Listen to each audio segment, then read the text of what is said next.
What were they thinking? I'm dead fucking serious. Fuck! Fuck!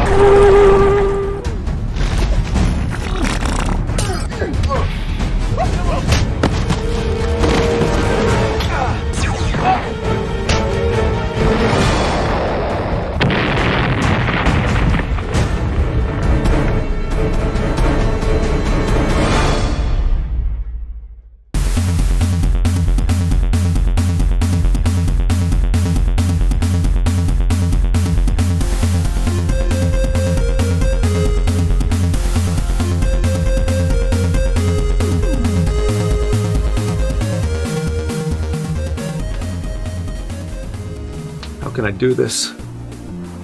How can I live up to the massive duty that has fallen upon me? My destiny has emerged, and the ultimate reckoning has drawn near.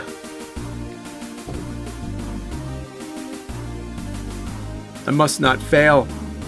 I must look the demon in the face! Not you, you piece of shit! I'm talking this. This piece of paper is what will propel me into my final encounter with my arch nemesis, the unholy of asses, the shit from the pit, the nightmare in 6 colors, the rainbow of death, the laughing, joking numbnuts, LJN!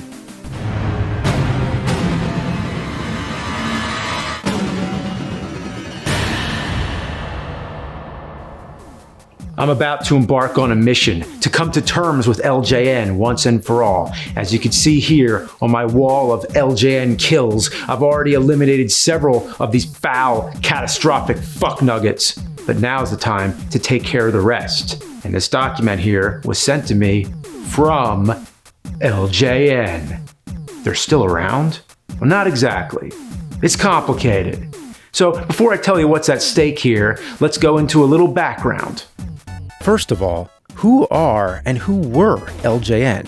We all know their distinct brand of games, the same way you'd recognize the specific smell of your dog's farts. You take one ghastly whiff and you know exactly where it came from your dog's anus.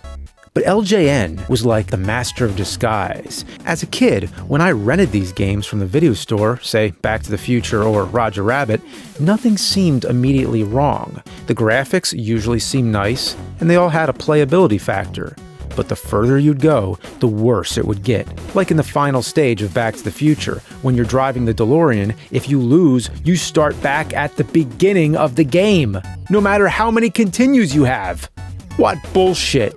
The NES library had plenty worse games by other publishers, so LJN was definitely not the bottom of the turd totem pole, but that made their crimes even more detestable, because they tricked you into thinking the games were good, especially when so many of them were based on well-known franchises. With other shitty games, you wouldn't waste as much of your time. You'd realize it's shitty right away and turn it off. But LJN had that sneaky style to rope you in. But even though they had a distinct brand, their games were actually made by several different development companies, so LJN was only a publisher. In a sense, they were the colon and the developers were the anus. The companies, just to name a few, were Beam Software, Atlas, and the one that developed perhaps the worst one, Bill and Ted, was called Rocket Science. Wow, damn, I'm glad they didn't actually go into rocket science.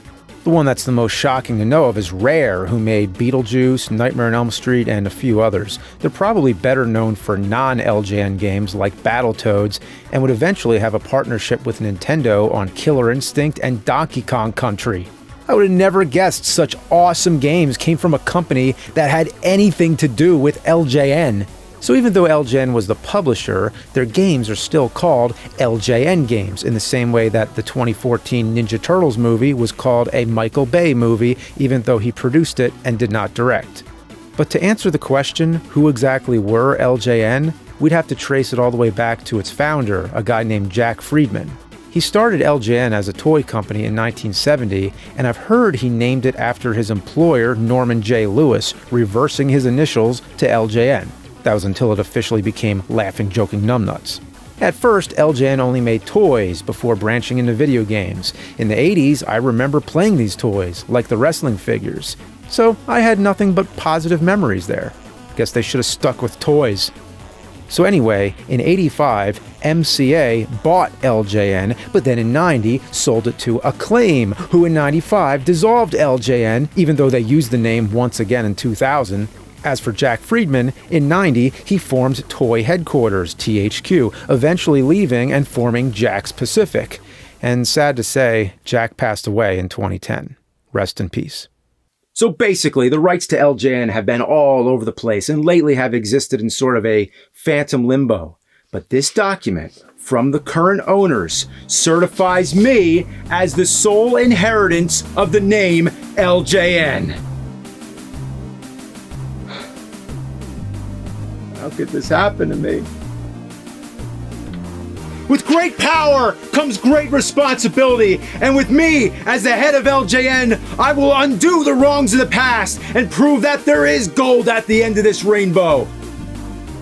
I will be remaking the LJN game library, starting with Back to the Future, using the same limitations they had back then, except this time it'll be done right. So, let me introduce to you my game designer, Sam. How you doing, Sam? Hey nerd, I'm doing great. I'm really excited to be working on this. What are you calling me from? It's Commodore 64. How does that even... It's not important. Listen, Universal have a strict deadline on this, so it has to be ready in time for the Christmas shopping season. So, the actors' likenesses, the music, do we have, everything signed off? Yeah, working on it, but it's almost there. So we want this to be more of a fun action experience, racing around on the skateboard, lots of enemies, characters from the movies. Sounds good. I'll get to work and report back soon. Thanks, Sam. That new game is going to be good. Better be. While he's working on that, I'm going to get down to business and review the rest of the LJN library. It's like cleaning the cat piss stain on the back of the litter box. One of these days, you're just going to have to do it. But how many games are we talking about here? The LJN stamp appeared primarily on 3 consoles, the NES, Game Boy, and Super Nintendo, with a few lone poop nuggets. For reviewing purposes, I'll be grouping them into categories: movie-based games, sports games, Marvel games, wrestling games, and miscellaneous. In total, I've counted 67 games to the best of my research, including one game console, the LJN Video Art, which thankfully I've already covered. The joystick moves the cursor about. To draw, or should I say to scribble around like a blind golden lion tamarin on speed, you hold down the button. And when you're pressing down and rocking the joystick around like this, it squeaks. That's awful! Yeah, that thing sucked. But anyway, the criteria is that every game must have the LJN logo on the box or the cartridge, with the exception of 2 that only have LJN on the copyright screen. These are just going to be samplings. Every LJN game will be shown, and after I finally acknowledge them all, I can move on with my life. First, let's talk about the movie-based games. Now, fortunately, I've already covered most of them. Memories. Cue mandatory milestone episode number flashback sequence. Well, let me be honest with you about this one. Ooh boy, I hate this game. And if you touch an enemy, you fly in the opposite direction. You can't get close enough to really attack anybody. So every time you get hit near a pit, you're basically dead. Now this is kind of fun though, you get to punch people. Yeah. The only thing that's really annoying is that it takes so long to charge that punch. Oh, you know what? It isn't fun. You know what? It just isn't at all. It's just a pain in the fucking ass. What are those guys doing with that window anyway? And why are those giant bees always coming out? Give me a break. And what the fuck is Marty doing when he gets killed? It looks like he's having some kind of seizure. I mean, I guess I'd have a seizure too if there were bees and hula hoop girls and all this weird shit coming at me. I mean, just leave me alone. I'm trying to collect clocks. In this timeline, when Biff brought the Sports Almanac to 1955, it somehow created a world full of piranha plants, killer clouds, and evil Martys. You're supposed to collect 30 items and bring them all back to their rightful places and times. You find the items behind locked doors. To unlock the doors, you need to find the keys, which are found by killing random enemies. But the keys don't sit still. They fly off the screen the second they appear. Love the way the stones keep missing the zombies because they go in this nice arc that flies over them. I love how smooth the camera angles are. The overall design, the AstroTurf floors, just ingenious. That's the best game over screen I ever saw. That's brilliant, right? You and your friends are dead. Game over. But here comes a game like Friday the 13th that just cuts the bullshit, shows some balls, comes flat out and says, you're fucking dead. And your friends too. Beautiful. You're dead, your friends are dead, your family's dead, your fucking pets are being skinned alive, your mom's a fucking whore, you suck at life, the whole world hates you, you're going to hell, live with it. Game over. So you play as some dude who has some serious balls because he punches snakes right in the fucking face. Punch him! Smack him around! Assholes! Goddamn fucking spiders! Spiders! Punch him! Snakes! You want some too? Could the villains be any more stock? Like, we had this creepy game about Freddy. What kind of creepy characters could we add? Well, how about bats, ghosts, spiders, skeletons, and Frankensteins for the kiddies? Could it be any more uncreative than that? Like, why don't they just add some witches, black cats, and flying jack-o'-lanterns? They should have just called the game Boo, Haunted House. All you're doing here is killing time until the game decides you can go back to the boat. Then you can sail around again until you hit something else. It's sort of like RPG style where you run into battles at random. But here, it's always the same undersea scenario. Nothing changes. The whole thing is just powering up so you can fight Jaws. That's all there is to the game. What a waste of time. So, we're throwing bombs on jellyfish. Seriously? Then you come to the boss. Now who is this guy? He's taller than you, and aren't you supposed to be the Terminator? Arnold fucking Schwarzenegger? But trying to shoot the truck and pay attention to all the other stuff at the same time is really frustrating. Okay, well, what was the point? Why couldn't you just collect the bombs and put them where they go? I can only imagine what they were thinking. Duh, you put these bombs in this thing? Alright, what next? How about you take them back out and you put them somewhere else? It's treating us like a fucking dog. Go get the ball, bring it back, go get it again. Fucking dickwads. Next we have Terminator 2 on Game Boy. The first stage seems simple enough until you reach the laser barrier at the end. So naturally you walk back to the left trying to figure out what to do. Then you find out you can shoot these towers. So I take them all down and still we have a barrier. Turns out you gotta shoot the towers in order from tallest to shortest. What a load of random bullshit. At the end of the second stage, you have to reprogram the Terminator. Okay, is this how John Connor did it? I never thought this part of the story would make it into the game. Basically, you have to mend the wires together so the electric currents go the right way. But you have a time limit, and it always seems to end right when you start to figure out what you're doing. You can't even pause the game to look at it because the screen goes blank. What is that good for? It's like he's a marionette or he's being hanged by an invisible rope. Like, holy lord, that is some fuck right there. Look at him go! Woo, woo, woo! Oh man, a head-on collision with a truck and a motorcycle, and the truck explodes. This is the absolute worst driving stage I have ever played. Just wow, it takes the cake. Gameplay is just as mindless as ever. Move the cursor around the screen and shoot everything in sight. Fighting the boss is the most redundant thing of all. It takes more bullets than anything you'll ever see. All you do is shoot, shoot, shoot. Oh, but there was also Terminator 2 Arcade on Game Boy, which I said very little about. But that's because there's nothing to say. Look at it.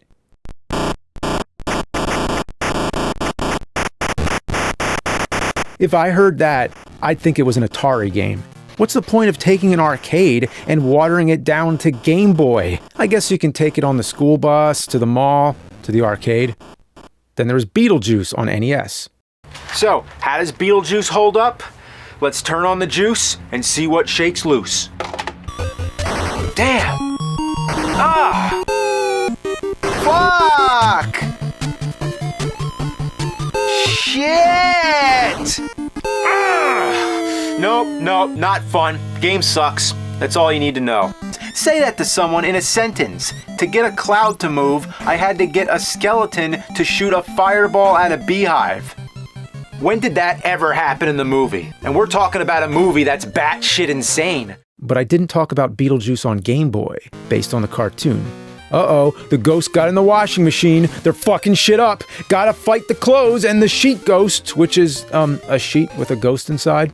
So that's the main goal. You have to fight all the ghosts, which is the opposite of what Beetlejuice normally does. Doesn't he haunt a house, not unhaunt it? What next? Are the Ghostbusters the ones letting the ghosts in? There's a bunch of crappy mini-games. Here the idea is, who can make the freakiest face by tapping directions on the D-pad? That's a new one. Then there's a game where you connect pipes. Wow, does this look like fun? No, it isn't. Even Mario and Luigi, who were plumbers, never had to bother with this type of shit. But the worst is the stairs. At random, they'll flatten and send you sliding back down. Motherfuckers. And it keeps happening over and over, with no pattern or predictability. You fuck! You think they overthought this a little? How about just a cutscene showing the phone booth spiraling into a time warp? You have to hit one of the pink skulls. One of them takes your coins, the other one makes the last digit appear. So it's a 50% chance you'll get the right one. That is some supreme bullshit! How do you find this bait? You wanna know? Guess what? By jumping into things. You want to play in Bill and Ted game? Well, here you go. Go jumping around in the fucking bushes and fences. That'll keep you busy. Have fun. But if you want more fun, you should try out Bill and Ted on Game Boy. Even though I'm trying to be sarcastic, it actually is more fun, though very basic. It's sort of an old school arcade style thing where you just go around collecting orbs and dodging a bunch of Abe Lincolns. There's almost nothing to say. But in this case, that's a good thing, because this is such a sharp contrast to the NES version. I can't think of any other example where a Game Boy version is far superior. Another game I already did was Alien 3 on NES. You can never predict when the aliens are going to pop out. It requires split-second reaction time. I don't know, Thing from Addams Family dragging a dildo? Just another addition in this game's museum of anomalies. Ripley's Believe It or Go Fuck Yourself. But wait, there's more. Alien 3 on Game Boy turns Ripley into a stick figure. Or maybe it's an alien, I don't know. So all I did in this game was walk around like an idiot. There's ladders everywhere, but you can't go up any. Found some alien eggs, touched them, and died. Lots of people walking around, can't talk to them or anything. No hints, no direction, no map. This belongs to a certain genre, strategy guide seller games. But Alien 3 fared a little better on the Super Nintendo. The graphics are good, the music is tense, and the control is smooth. You have a variety of weapons. You can select different missions, like save prisoners or destroy alien eggs. Though the enemies come a little too often, and I wish there was a map. Something like Super Metroid would have helped. There's a blueprint system that you find on the terminals on the wall, but anytime you're lost, you have to make it back over there. Kind of like stopping at a gas station before GPS was invented. The best part is the game over voice. Game over, man! Which was from Aliens, not Alien 3, but who cares? Well, here's one that I missed in my Arnold Schwarzenegger Games episode, True Lies. It's one of my favorites of his, not just for the action, but also the humor. The game retains some of that humor, like when you shoot an innocent civilian, your assistant, the Tom Arnold character, gives you shit about it. Also, when you die, he says things like, "You only have one life left," as if he's witnessing you die and resurrect. But wait, what do you do when a civilian's blocking the path? He won't move!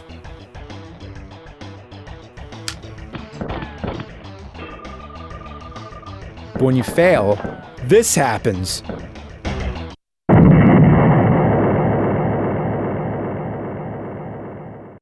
Now that's what you call a game over. It really does emphasize the magnitude of the defeat. Boom! You lost, motherfucker! Unfortunately, the game is very monotonous. Even though the scenery changes from the mansion, the mall, the park, it's all the same top-down, run around and shoot crap. When you think of the movie, you remember the bathroom fight, the horse on the roof chase, the bridge scene, the Jamie Lee Curtis strip dance. I wonder how that would have worked. It does have the plane finale, but it's just an automatic cutscene. Oh, and of course there had to be a Game Boy version. Here, Arnold looks like a pill from Dr. Mario with a gun. It's the same thing, shoot bad guys, but avoid civilians. And anytime you shoot, you're guaranteed to get shot back. It's better to just walk past them. All in all, it's the same as the Super Nintendo version, just shittier. You're fired.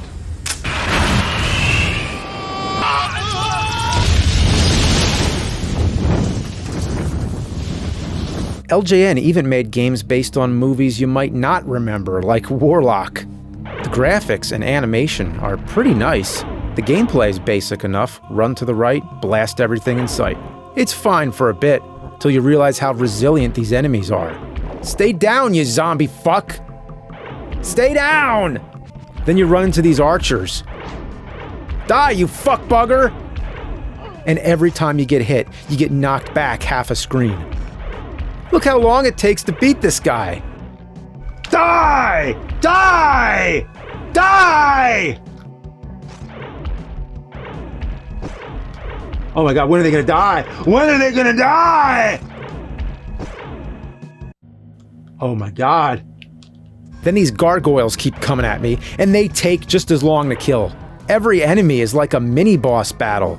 The control is clumsy, you can't attack and move at the same time. When you die, it sends you back to the title screen. Instead of simply continuing, you have to go to Preparations. That brings up a menu with the password option. You enter the password, and then wait through a cutscene with a book. And being a magic wizard and all, I can't see how water kills you. And it's not clear how I'm supposed to make this jump anyway. Hey, I got a magic trick. LJN even made a game based on the '95 swashbuckling adventure Cutthroat Island, which, according to the Guinness World Records as of 2012, was the biggest box office failure of all time. Oh, and then add LJN, it's the perfect storm. So the first level is okay, it's just a dumb beat-em-up game with cartoonish graphics. The animation is good, there's a variety of sword swipes and rolls you can perform. It's not bad, really. Until you get to the next level. Now you're in a wooden cart ramming into enemies. You just mow them all down. Seems simple enough, but if you hit a rock or a tree, you die instantly. There's no death animation, it just fades to black and restarts the stage, so if you blink, you might not even notice what happened. Like when I hit this guy, I had no idea how I lost, but it turns out you need to avoid him. But how the hell was I supposed to know that? You run over everyone else, why not him? All right, let's check on Sam. Hey, Sam, how's the game coming? It's pretty good, you know, all things considered. I mean, the NES is a little harder to program for than I expected, but, you know, it's coming together. You can see it. Well, yeah, why don't you try it out for yourself? It's an early build, but I think it's promising. Quick delivery? All right. Okay, it's a good start. I mean, we need some kind of power-ups here. So can we put Hill Valley in the background there? Have some time travel, get the DeLorean up to 88? Yeah, we've got time. Maybe have the Holographic Shark? Oh, totally, as a boss fight. Did we get all the actors to sign off yet?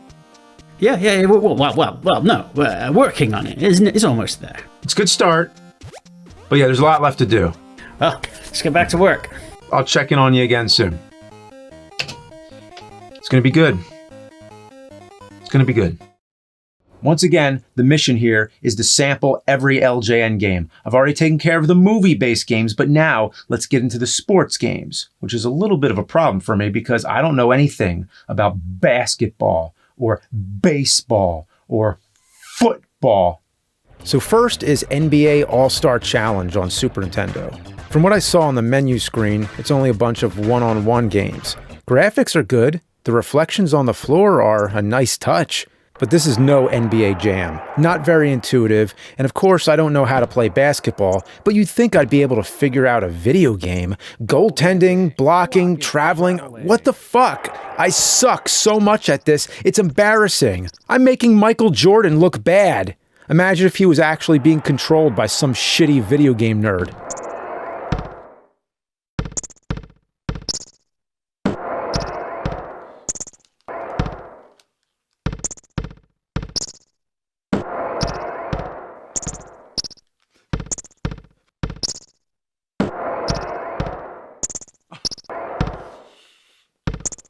Then there's a Game Boy version. What am I supposed to do with this? It's the same game, but even more awkward, with worse graphics. And listen to it.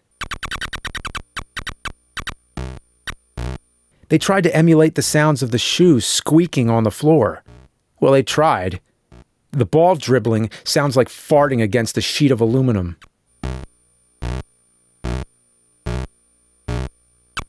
But if that weren't enough, the Game Boy game got a sequel, NBA All-Star Challenge 2. Yeah, an exclusive sequel for the Game Boy. Now, this one's got to be a massive improvement because why else release a second portable game?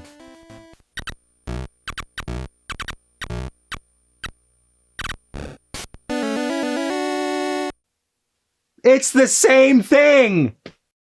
Okay, they added audience in the background. Well, that makes it worth it, because that's what you want. Who wants to play a fucking game with no crowd? That's something I'd buy again, just to have the new special audience background edition. Or they could have just had the crowd in the first game! I was even flipping through the player stats, just to see if anything else changed. If Larry Bird gained a pound or some shit. Oh shit, his PPG average went up. I want to know that shit. Somebody's weight changes, buy it again. Somebody changes team, buy it again. Somebody's score changes, buy it again. New paint on the court, buy it again. Ah, sports! Ah! Now we're into baseball games, and there's already been enough baseball games on NES, but LJN has to throw their hat in the ring, or some other baseball pun if I had one. So first there was Major League Baseball on NES. More like major shit.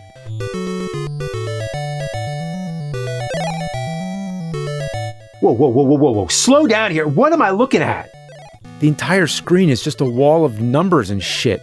Select first batter, okay. Select second batter, okay. Select third batter, fourth batter. Oh, can't select that one. So I got up to 8 batters, and now it starts asking me to select pitchers. Look at this. I've never seen more stats and information outside of Dungeons and Dragons. Man, to be into sports, you gotta be a nerd. Okay, so when I finally get to the actual game, it's pretty much what you'd expect. It's baseball. Batting, I have no luck. I mean, what exactly is the hitbox in a baseball game? But when I'm pitching, the other team hits almost everything. It's going, it's gone! The crowd goes flashing in colors! Then we come to Roger Clemens' MVP Baseball, which was a trilogy, including an NES, Game Boy, and Super Nintendo version, which is often the case with LJN. They put the same game on all three, so you'd have the choice of shit light, shit medium, and pure grain ultra shit, which is the Game Boy one. You take one look at it, there it is. It's baseball. Move on. The NES version is the same thing with better graphics, but the one thing about these games that sets them apart from Major League Baseball is that after the ball is hit, instead of going to an overhead view, it goes to a third-person view, and whenever the switch happens, it's a little disorienting at first. And as far as batting goes, I never got the chance because I started off pitching, and the other team hits everything. So it's like an eternal, never-ending game of baseball, which to me is the very definition of hell. The Super Nintendo version, aside from having better graphics and an impressive opening cutscene, is no better. It's the same game with the same problems. I get confused every time the perspective switches, and I never get a chance to bat. Charlie Brown would have better luck. And I'm not kidding, the other team hits every fucking ball. Fuck.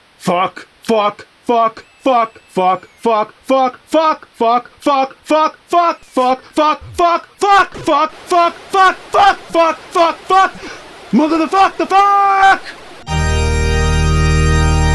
Now it's time for motherfucking football with just plain ass NFL.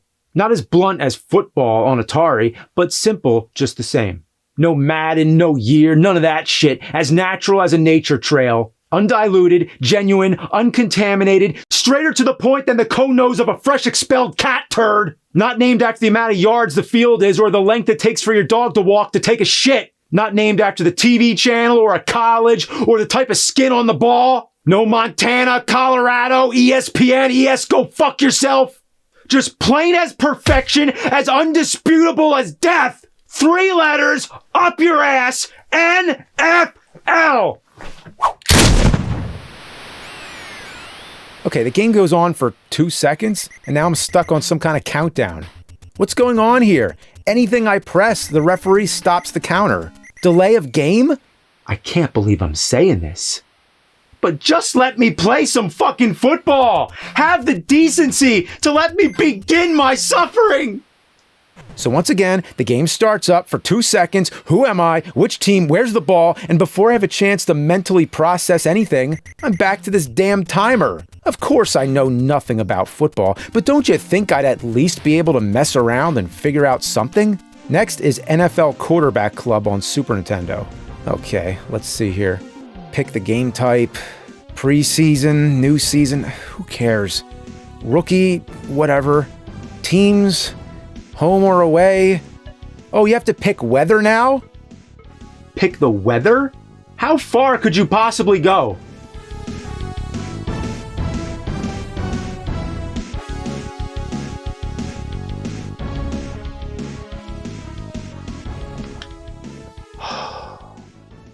Oh, the decisions in life.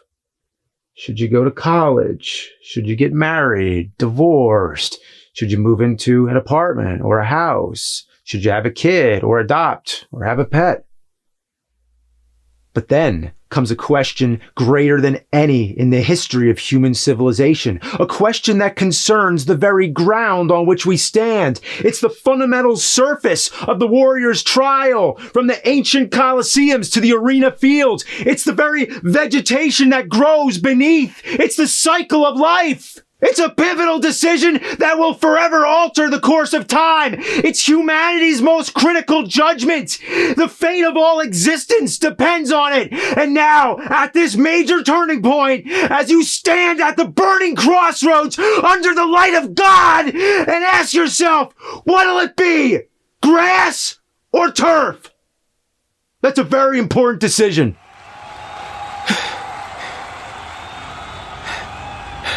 Grass or turf, man? Grass! Okay, so after I picked the grass, the game eventually started for about 2 seconds.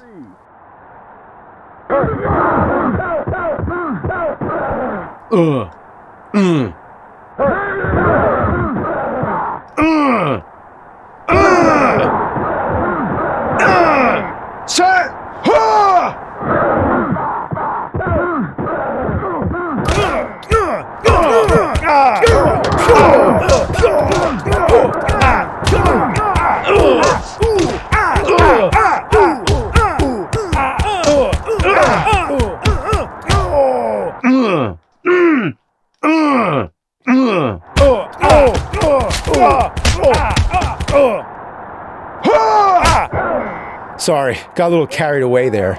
Anyway, the game sucks. Should have picked turf.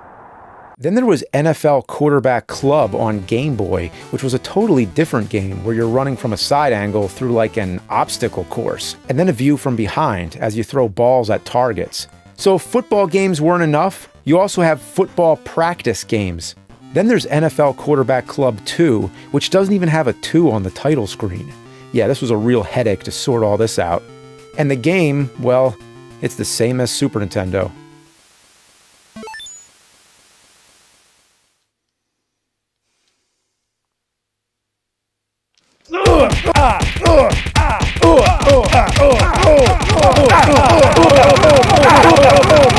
Let's check in on Sam. Hey, nerd. Hey, how's it going?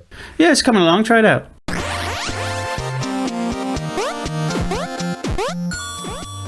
Okay, what? The clocks?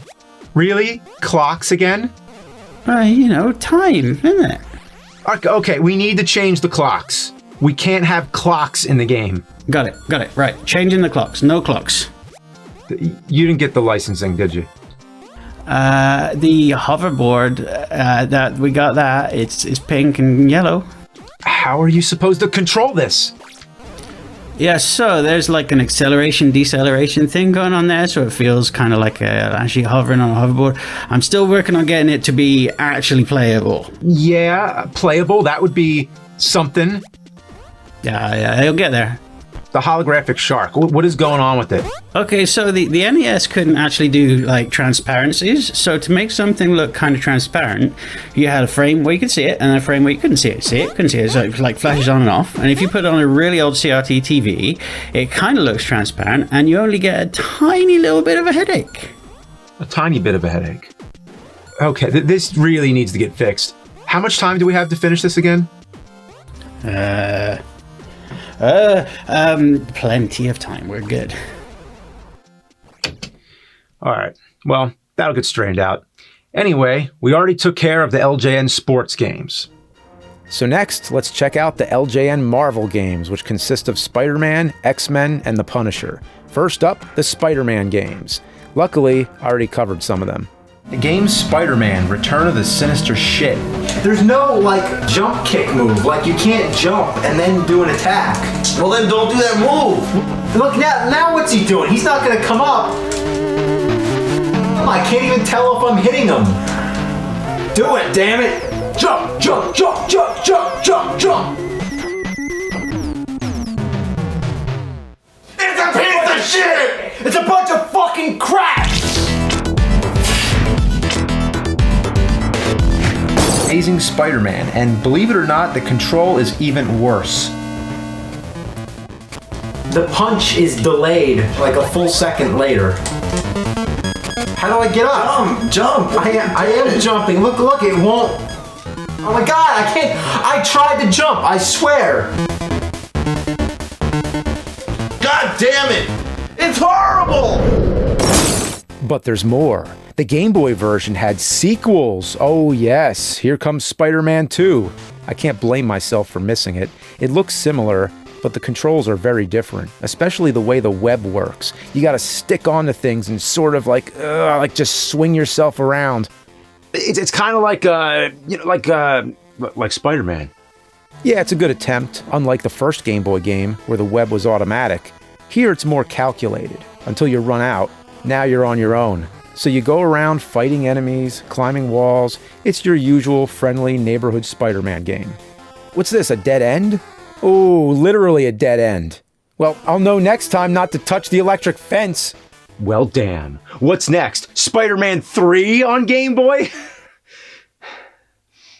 Yeah. Who would have guessed this would be a trilogy? Spider-Man 3, Invasion of the Spider Slayers. Oh boy. When it starts, you're just running around a park beating people up. Then you reach a dead end, at least one that doesn't kill you this time. So you're just running back and forth, taking out enemies until finally an arrow appears at the bottom and lets you leave the stage. Next thing, I'm fighting a Xenomorph Alien. I mean, it looks exactly like Alien. Then there's some weird boss. Is it a bird? A robot claw? I don't know, but it's the shyest boss in game history. Won't come anywhere inside the screen. So fuck this. Moving on to the Super Nintendo, we have Spider-Man and X-Men in Arcade's Revenge. At first I thought it meant the arcade machine was going to get revenge, but it's actually the name of the villain. You start out as Spider-Man, and I don't mean to say everything always sounds like farts, but when your spidey senses go off, just listen. The goal is to collect these little things in a specific order, as if just fighting your way to the end of the stage wouldn't have been enough. So the game just started, and already it's an annoying maze. At least there's arrows to tell you where to go. So I'm just gonna follow, wait, which way now? Left, right, down, up, left, right, left, down, up. The arrows can't even make up their minds. After you clear the level, you get a character select screen. Each character has their own stage. Wolverine's fighting clowns, Jack in the Boxes with machine guns, and toy soldiers from Wizard of Oz. Storm's level is an underwater stage. I figured she'd be flying, not swimming. And here's Cyclops' stage. What the fuck? The floor's electric? That scream is hilarious, by the way. And look at that silly kick. So to avoid the floor, always make sure to ride the cart. There we go, all good.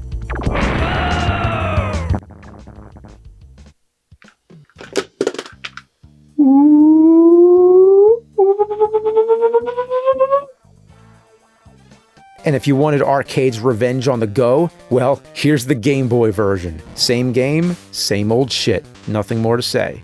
Except that wall climbing. Oh man, get up there! Get up there! Damn it! Ah! There was another one on Super Nintendo just called Spider-Man, though it's based on the animated series. Gotta love that song.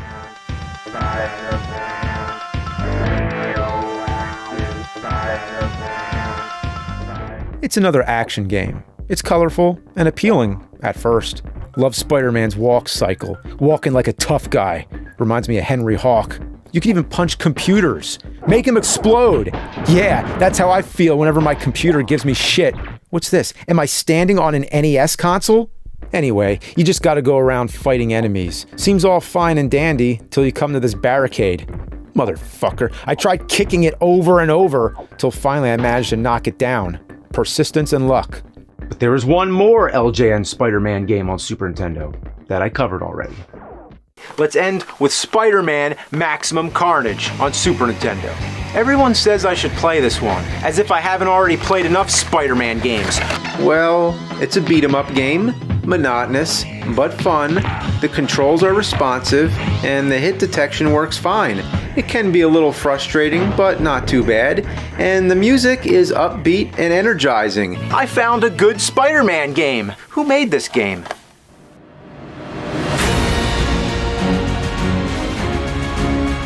They made a game! It's not shit!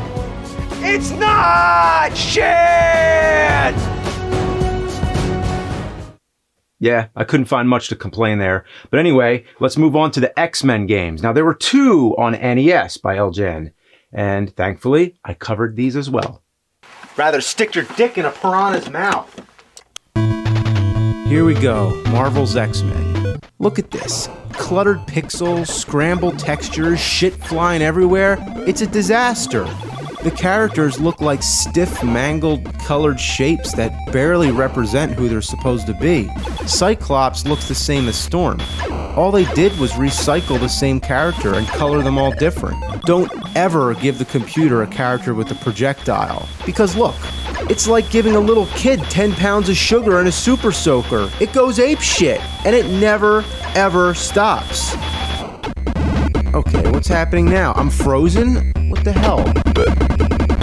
Oh, that's nice. Isn't that fair? That's like tying my hands behind my back. And how can I be frozen with a character that's called Iceman? I'd be better off with Iceman from Top Gun.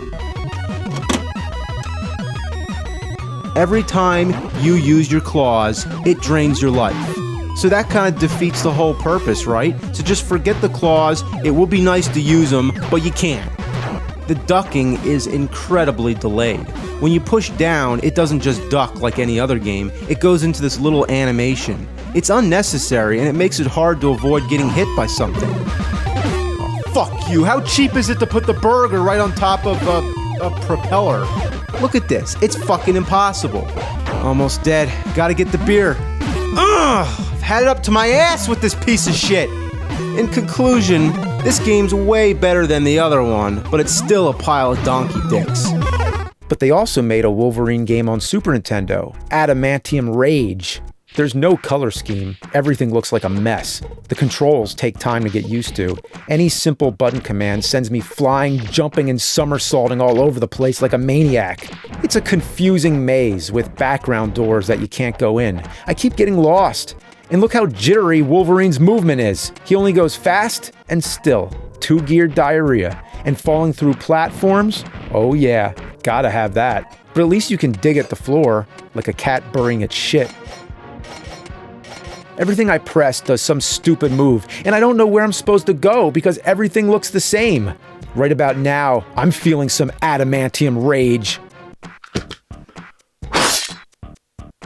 Next up, The Punisher. I once made Pat play this game, but I've never actually reviewed it myself. But that's because there's almost nothing to say. It's just a crosshair point-and-shoot game. It's so bland, it doesn't even have music most of the time.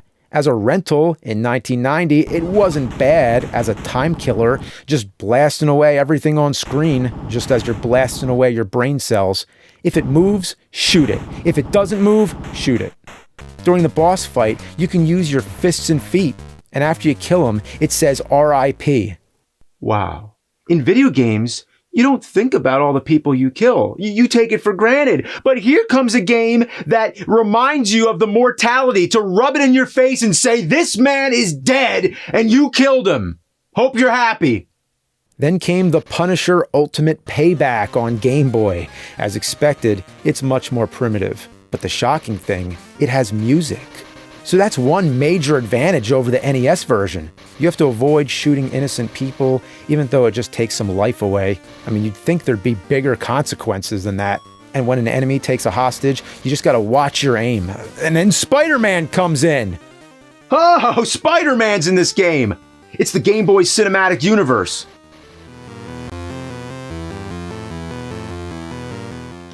And that covers the Marvel games. All right, Sam, how's the game coming?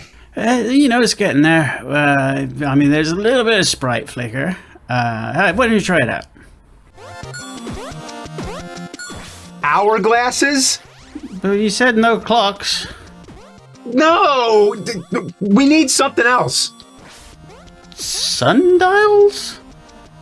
Wait. Death blocks? Oh, these remind me of something. Well, see, that would be a thing called developer difficulty, where if you are testing your own game 24 hours a day, 7 days a week, and not sleeping, you get really good at it, and so the game ends up like way, way harder than you think it is. Yeah, we need to tone down the difficulty. It's okay. We got a focus group lined up. Universal's done it for us. Wait, everything's flickering. Yeah, that's the NES. Can't do too many sprites on the screen at once, otherwise it starts flickering. I'm still working on the solution for that one. Okay, I can't even control which way I'm supposed to be going. Okay, well, maybe can we move on to another console? That would entail starting over from scratch. All right, keep it on the NES. Get it fixed. What were you thinking? Ah! Oh, God. Oh, I gotta focus on my task here. Acknowledge every LGN game, and then I can move on. Well, let's get to the wrestling games next. Now, there were 3 on NES brandishing the LJN logo, and thankfully, I've already talked about them. Ugh. Oh! Oh!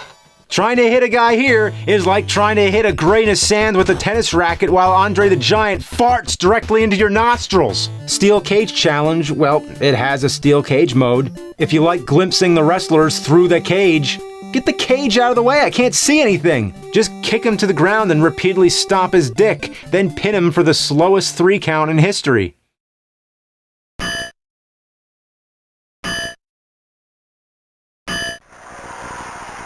One funny thing I forgot to mention was that in both WrestleMania Challenge and King of the Ring, you can play as yourself. What the hell is that supposed to mean? It's not like you can customize it to actually look like yourself. King of the Ring also had a Game Boy version. It's similar to the NES version, but even more awkward and with Atari sounds. WWF, more like WTF. WWF Superstars was a big improvement. Better graphics, has music during the match, but whenever the characters get close, their bodies sort of fuse together. It's weird. Then there was WWF Superstars 2. Hey, it's on the title screen and they're already wrestling. It's impressive they included the wrestlers' theme songs.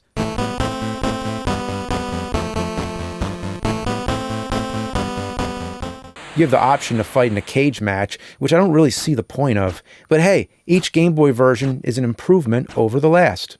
Next up, we have a trilogy on Super Nintendo. In my wrestling episode, I trashed all 3 of these games, but I have to admit, these were fun. The first was Wwf Super Wrestlemania. It had a great character lineup, and seeing the faces all digitized was new and exciting. It gave you the option of fighting one-on-one or tag team, and you had a variety of moves to pull off. You could jump off the ropes and even fight outside the ring. It introduced a grapple system where you gotta tap the button real fast to perform a move.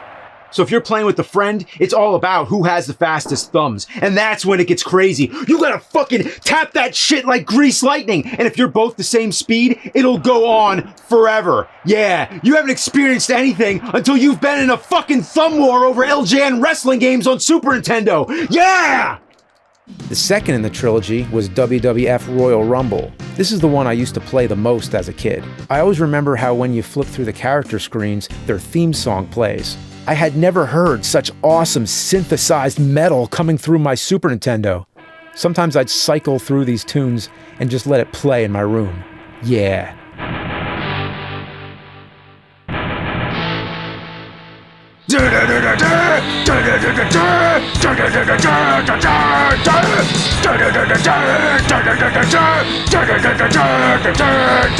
The game itself functions like the last one, but improved with the option of the Royal Rumble, of course. This is where it gets nuts, having all those characters fill the ring, unleashing pure chaos and pandemonium.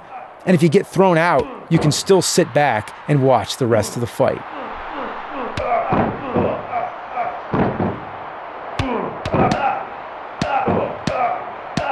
The third in the trilogy was WWF Raw, and wow, what a trippy opening.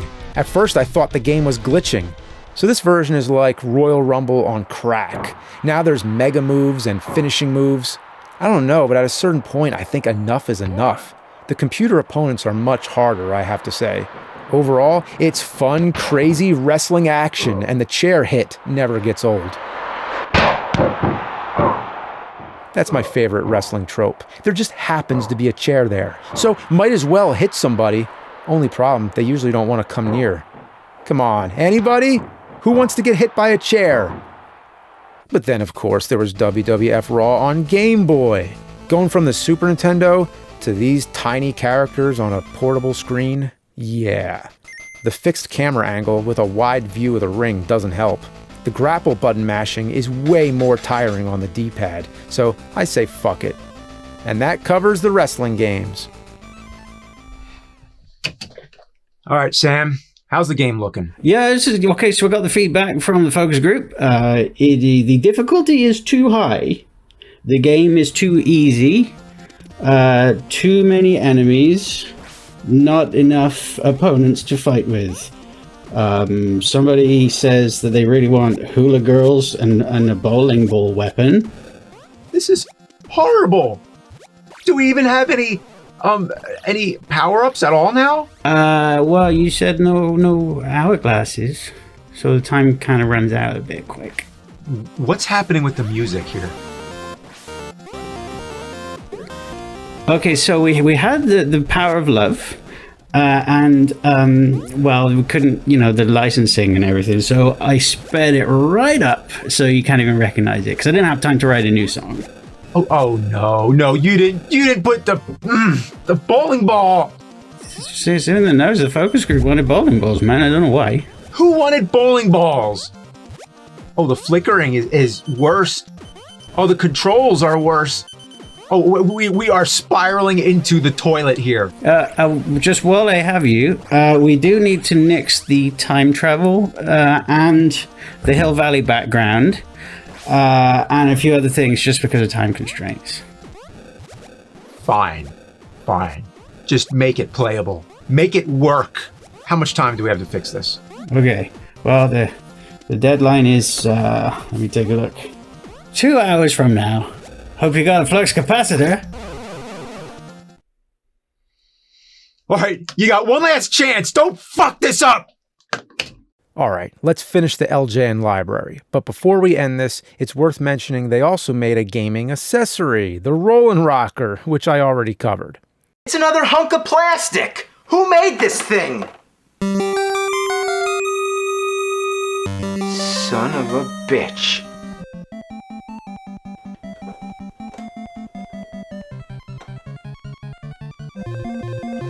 I'm drinking Rollin' Rock on the Rollin' Rocker. Rollin' Rock, Rollin' Rocker. Yeah, Rollin' Rock on the Rollin' Rocker. But now, let's get into all the miscellaneous games, the LJN leftovers. First up is Pictionary. That's right, the word-guessing drawing game now on your NES. Seems like a good idea, actually. How could you screw that up? The free drawing game, where you can just doodle whatever you want, is so bad it almost rivals the LJN video art. It controls like garbage. The way you have to rotate the tool around and how it speeds away like a runaway rocket makes you wish you had an Etch-a-Sketch instead. And the erase sound effect. I think I've heard that before. Is that from Ghostbusters? Now that's epic. When you play the main game, it becomes immediately clear that this is not the Pictionary you'd expect. There's a game on the side that has an astronaut kicking around balls, or firefighters catching people out a window who won't wait their turn, or a guy carrying crates. Don't you hate it when you're trying to stack crates and frog heads keep bothering you? The idea is to last as long as possible in these mini-games, as the more points you get, the more of the picture on the right gets uncovered. When you lose the mini-game, you're left to solve the word for the picture, even if the picture is nowhere near complete. So I've been able to guess many of them, but when you can barely see much of it, what's the point? How am I supposed to know what that is? How about fuck you?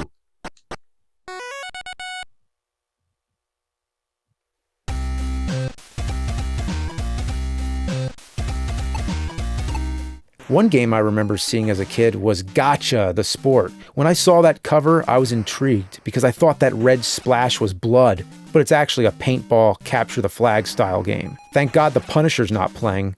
The interesting thing is that the game was part of a marketing franchise of toy guns for kids that shot washable paint. They were made by LJN's Entertech division. The other weird thing is that it's sorta based on the comedy action film Gotcha from '85. I'd put this in the movie category, but it's such a loose adaptation. So it uses the NES zapper and controller at the same time. So use the D-pad to go left and right, and the zapper to fire, obviously. All you do is blast people with your paintballs and try to capture the flag. Well, it's not that great. But what do you expect from an NES Zapper game made by LJN that's sorta kinda maybe based on a movie and that's part of a line of paintball guns for kids? Surf's up, dudes! It's Tnc Surf Design. I've reviewed this one in rhyme before, if you remember that. But let's take another look. There's two sections, skateboarding and surfing. The skateboarding is self-explanatory. You just gotta dodge everything while trying to make the fastest time. And I don't understand the hitboxes or anything. Look at this. I just fell into the side of a hole. Man, I could never skateboard, even in a game. I mean, skateboarding's like some kind of high-level wizardry. Tony Hawk and shit. It's fucking crazy, man. Skate or die. For me, it's the latter. Ooh, that's gotta hurt. Ow!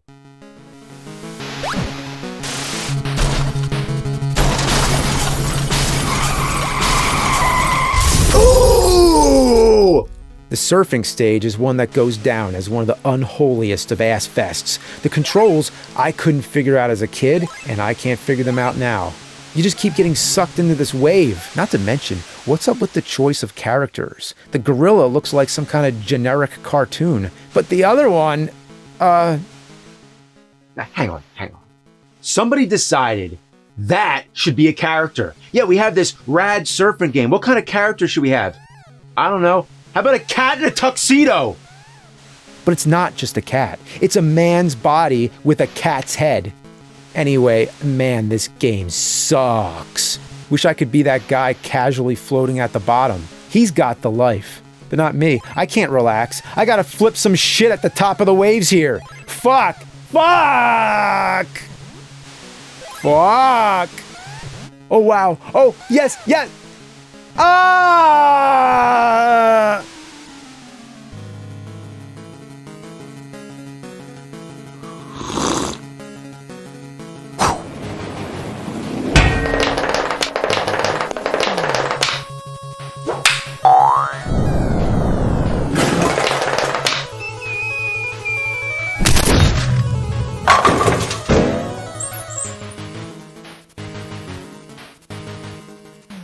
But hey, guess what? There was a sequel, TNC 2, Thrilla Safari. So the plot concerns Thrilla Gorilla.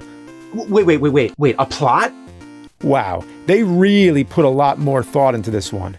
So Thrilla's girlfriend, his human girlfriend named Barbie Bikini, is captured by a witch doctor. So it's the standard rescue the girl bullshit. The stages alternate between skateboarding and surfing. It's more action-based than the previous game. You race through, fighting enemies and jumping hurdles.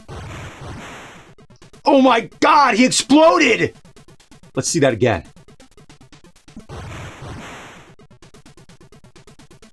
It's 1,000 times more playable than the other game, but fuck them both. Everybody's heard about the nerd.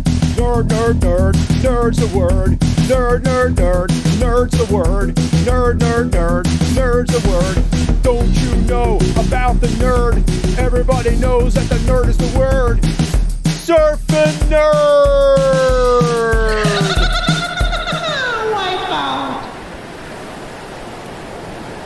Next up, Crash Dummies. Good thing I took care of that one.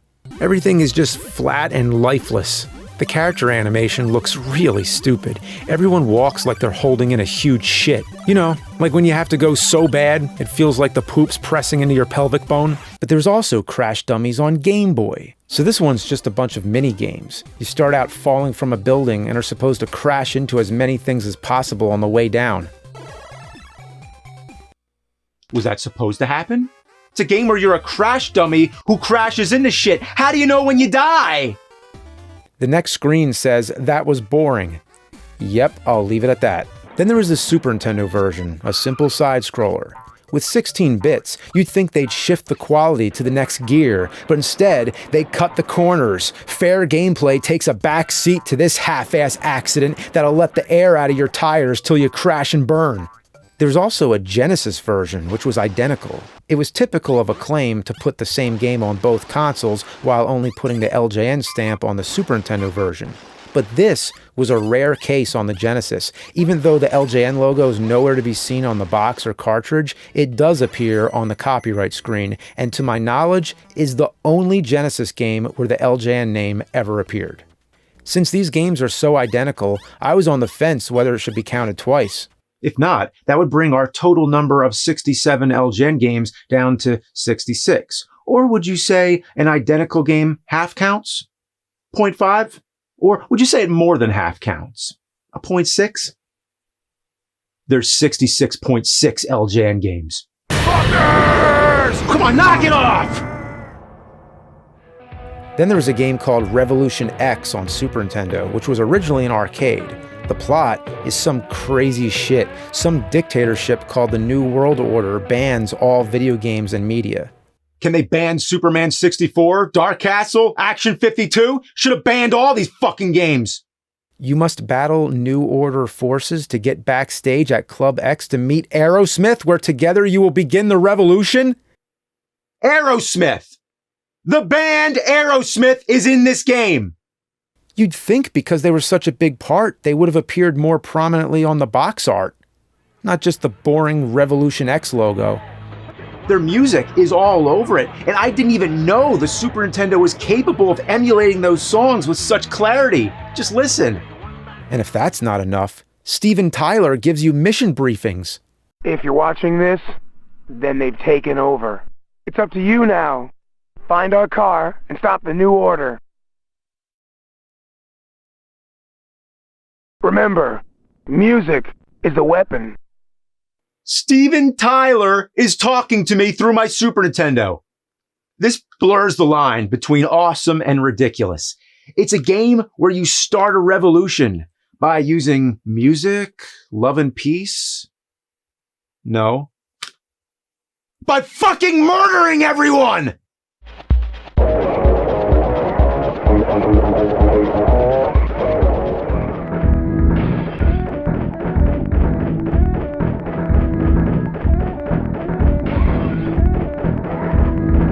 This can't be real. You just shoot everything. All you do in this game is destroy. You even shoot bad guys in a strip club, and the dancers keep dancing. I ain't seeing this, man. The arcade even has blood. Now we're living on the edge. Janie's got a gun, all right. Sweet emotion? More like sweet ammunition. That's what they should have done. If you're gonna have an Aerosmith shoot 'em up game, you might as well play it up. Could have had a whole soundtrack. Revolution X! It's Revolution X, the hot new album from Aerosmith, packed with songs to take down the New World Order to. Love is an epic slaughter, shooting them up when they hit the ground. Love is an epic slaughter. Wah, wah, dude looks like he's dead now.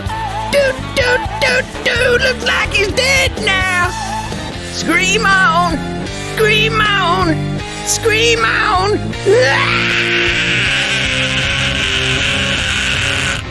Revolution X, order now. Hurry! And so in '95, Acclaim performed an exorcism on the Ljn name, and so it was gone for 5 years. Like a demon seeking a new host, it found another console to invade, the Dreamcast, and thus emerged the final appearance of the unholy sign, the old rainbow in the dark. Look at that logo in full Dreamcast glory. You know, I'm gonna miss reviewing Ljn games. No, I'm not. The game is Spirit of Speed, a racing game which takes place in 1937. So I guess maybe if you're really into classic cars of that time period, it might sort of be appealing. But geez, give me Mario Kart or F-Zero any day. Even as far as realistic racing games go, this is more like early PlayStation or N64 than Dreamcast. Spirit of Speed my ass, more like Spirit of Slow. The cars handle like you're dragging 20 tons of bowling balls and donkey dung. You like trudging through farmland as dull green and gray wash over your senses? And 10 laps? What are you kidding me? This is something you play if you want to go to sleep. There's almost nothing to say about it. I can't work with this. But you know what? I just completed the Ljn library.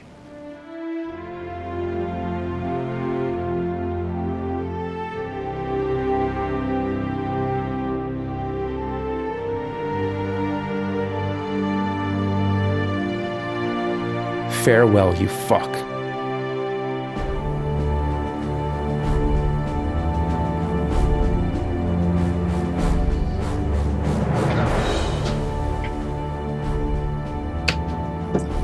All right, Sam, let's see the game. Well, we did our best. So this is the final product. We cut some corners, but I think... Just show me the damn game! All right, right. Here it is.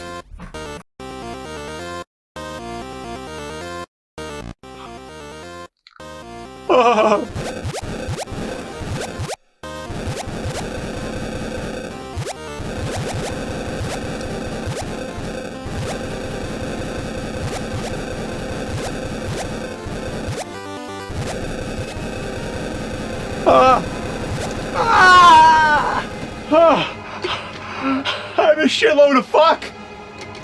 I'm a shitload of fuck! Nerd!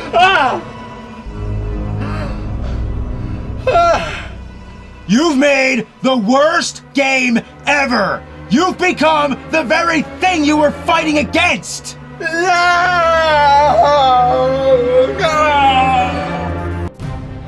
I should be reviewing your game, nerd! No!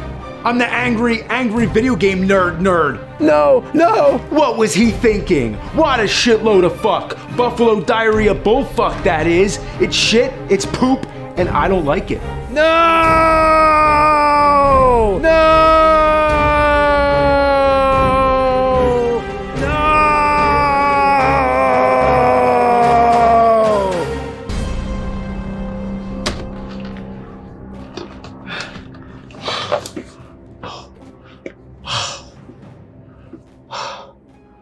All these years, I've been trashing these games. But maybe I haven't been fair. Maybe it wasn't the game designer's faults. Maybe if you haven't tried something yourself, you don't know how fucking hard it is. It wasn't their fault.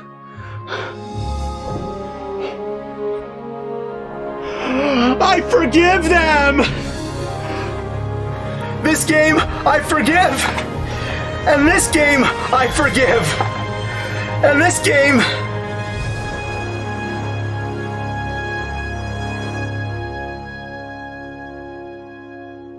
This game sucks.